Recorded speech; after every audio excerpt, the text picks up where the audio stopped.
Our history is littered with these head-scratching, what were we thinking moments.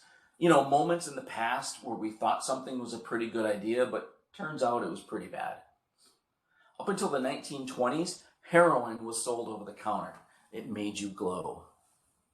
The dangers of asbestos were widely known in 1897, yet somehow its production peaked in the 1970s. My personal favorite is that more doctors smoke Camel cigarettes because they're the healthier choice. There are countless examples of this throughout our history, and for the most part, they all have three things in common. The first being corporate greed and power-craving elites. The second being a so-called expert selling us on the benefits or distracting us from the dangers. And the third being a population who's blissfully ignorant in spite of the ample warning signs.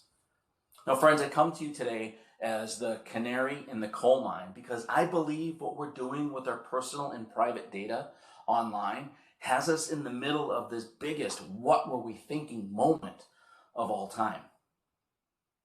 Netflix has this wonderful documentary out there where Tristan Harris, who is a former executive at both Facebook and Google, tells us that if the application or service is free, then we are the product and the advertisers are the customer.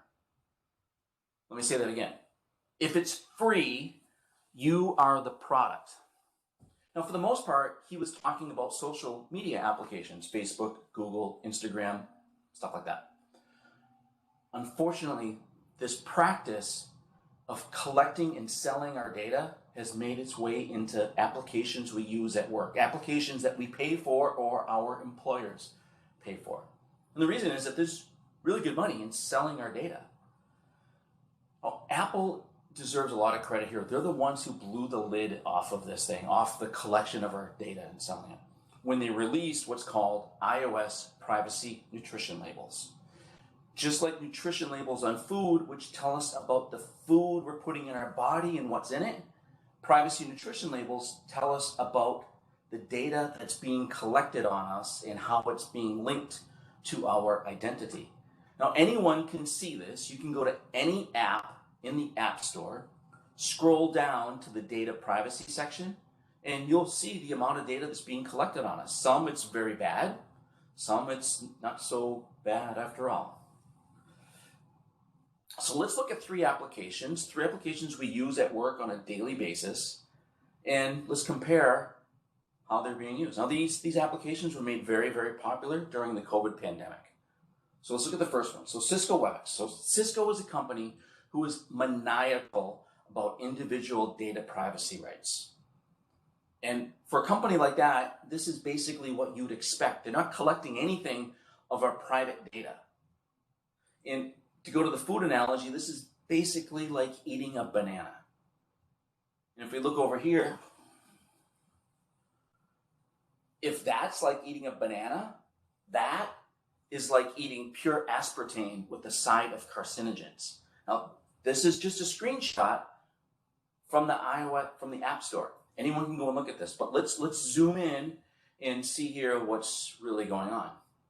The first question is obvious. Why are they tracking our location? These are meetings apps. They're not giving us directions on how to get to a meeting room.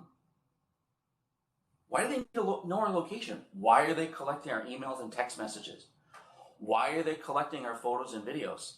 And we use this stuff at work. Why are they collecting our audio data? I mean, we talk about sensitive subjects at work all the time.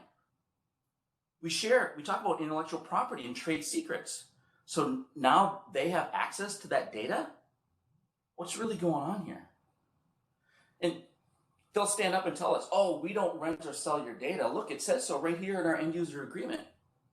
But their end user agreements will take us over an hour to read. And they're filled with so much legal mumbo jumbo that we would need a lawyer to decipher what we're really agreeing to here. And if they're not renting and selling the data, why are they collecting it? It doesn't make any sense. There's no need for this. collecting my text messages does not improve the meeting experience in any way, shape, form.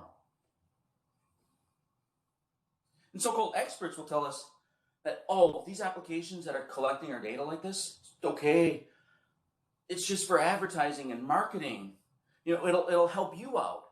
We can proactively send you a coupon the next time you need a pair of shoes. Well, I bought shoes just fine before they started collecting my photos and videos. I bought shoes just fine before they started listening to my meetings. This is the real problem here, ladies and gentlemen. This collection of data is part of a multi-billion dollar industry. It's all stored in the cloud. It can be analyzed. They can run algorithms against it. The collection of our data is essentially the new oil. In big tech companies in China are the new Saudi Arabia. And the real problem here is that with all this data they've collected on us, they know everything about us. They know our deepest and darkest secrets.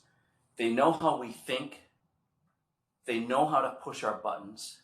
They know how to trigger us. They know how to incite us. And they know how to divide us. Think about what's going on in the country the last 10 years. We're more divided than we've ever been. And if you still think it's because of a couple of guys that live in a White House, then enjoy your state of blissfulness. Because it's about this. This is what's dividing us. Now, it's not too late. We can still get out of the coal mine. But we need to make changes. We need to end our addiction to social media. We need to choose wisely which applications we use both personally and professionally. We need to insist our employers do not choose applications that collect our personal and private data.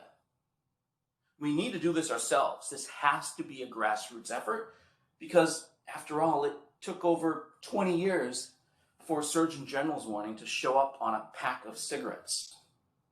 Thank you.